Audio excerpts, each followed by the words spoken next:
I hope you join me today as pollinating season is now upon us in North Carolina.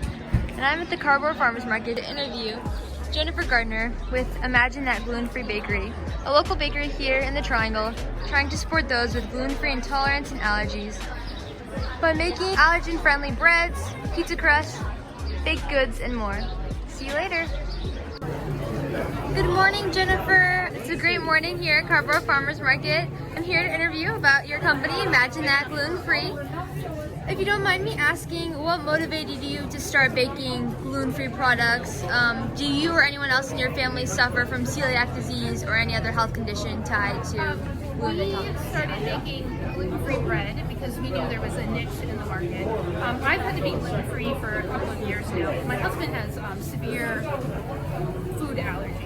So basically everything in our breads, anybody in our family can eat. I do not have an official diagnosis of celiac disease, but I'm not going to eat any glutens that get that diagnosis.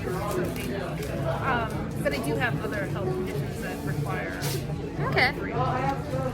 My mom and I purchase your bread quite often, and it continues to amaze me because most gluten-free bread tastes and has a texture of cardboard almost. That's what I always say too, like especially 20 years ago. Yeah, so Cardboard cups. what's your secret, or how do you give it this texture and flavor? Honestly, it's just the technique that we use. I wouldn't even really know how to describe it. Like, I'd be more than willing if you like want to come learn, you know? We do use some things, like there's yeast and baking soda. I always recommend to our customers, if they're trying to make like small batches at home, to use carbonated water, because it'll help give it a little bit of lift. We don't do that at the bakery because it would be way too much for the volume that we produce, but it does help if you're making a small batch. What are your best-selling products? The party grain bread is the most popular. And then we do specialty breads that only here at the market we sell. And the most popular of those are the cinnamon raisin and the roasted garlic and herb. When did you start the company? 10 years ago. Wow. Dependable local options for gluten-free restaurants and bakeries increase each year. What is it like selling your products at the Cardboard Farmers Market and local businesses? Cardboard Farmers Market is actually where we started our business. So we started in April of 2012. So yeah, 10 years this year. And then from there, we got a few like Neil's Deli and Merritt's, like from them shopping the market. And then we just sort of branched out, and then we supplied Weaver Street, Durham Co-op. We did, before the pandemic, have 60 restaurant accounts. Oh and my we now have gosh. 6. So we're about ready to go back out and find out which restaurants are now here and need gluten-free bread. But it's been hard during the pandemic to rebuild that business. Plus we went from 7 employees to no employees, so it's been rough, but we're still here. That's good. In your opinion, what do you believe are the health benefits and adverse effects of a gluten-free diet? Well, there's too many adverse effects, except for maybe your wallet, you know, if you don't need it gluten-free. I find it really helps with inflammation and other things. I've got a lot of, my body does not like wheat at all. I was actually just talking to another customer. She's from Europe, and she was saying how she can eat the bread up in Europe, but she can't eat it here. Here she has to eat gluten-free. And it might have to do with, you know, how we raise the wheat here in America, but I can't say that for sure. I've heard similar things. Why is it important to produce these products in a dedicated gluten-free facility to avoid cross-contamination? Because of exactly that cross-contamination. Like, I know very well what it's like to have some cross-contamination and then be out of commission for a week. So we try to be really careful. My husband has severe allergies where he will die.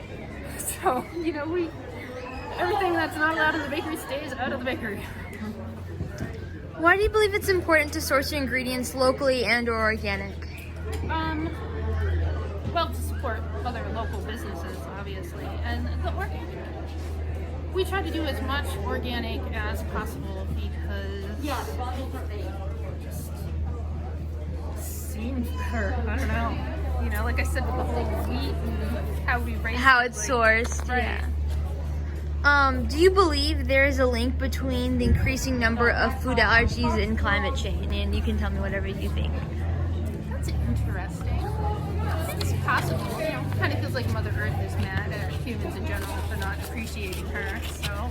And what tips do you have for young people beginning their gluten-free journey in terms of shopping at the farmer's market, going to restaurants? What advice do you have? Don't be sad. You'll feel much better if you have to be gluten-free, eating gluten-free.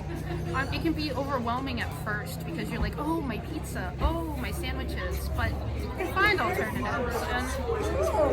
And if your body feels better, then you feel better. And if you've accidentally eaten some gluten after not eating it for so long, then you'll know why. Like, it's just like, no. Like, you get to the point where you're like, I don't even want it anymore because I know how badly it makes me feel. And what was it like when you first started eating gluten-free? So sad, because it was like 20 years ago and nobody had anything, and it was just so much better now. Yeah, so could you tell me a little bit more about the progress you think the industry in general has made these past 20 years? I think that it's become more prevalent, people needing gluten-free. So of course, more products are going to pop up to satisfy that need. Before starting this business, did you have experience in baking? Yeah, my husband and I actually met at the Culinary Institute of America. Oh, wow! I was actually the breads teaching assistant there. Could you tell me a little bit more about that and like your experience in? Actually, when I first started working in a kitchen, it was at a bagel store. Because I'm from New York State, so I made bagels for like 5 years, which is like high gluten flour, Yeah. you know. And then that's actually when I started getting sick. Was working at the bagel store, because you know everything's up in the air and you're breathing it in. And but I think as more and more people, I don't know if it's more people are getting sick or they're just recognizing the are symptoms, affected by it. I think that's really helped. Like even 5 years ago, people were like gluten-free, you know, or it was just becoming like a trendy thing. Definitely. And for some people, it's not a trend, you know, it's what they have to eat forever. So, I mean, Do you plan on releasing any new products this year? I have been working on a brownie mix recipe. Oh, that'd be popular. We used to have cookies and muffins, but we just don't have the bandwidth in us anymore to make those on top of everything else that we have to make. So I figured if I came up with a good brownie mix, then people could make sweet stuff at home.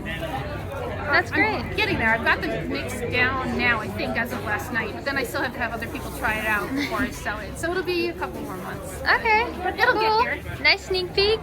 Well, thank you so much for talking to me, and I look forward to seeing you next time. Thank you so much.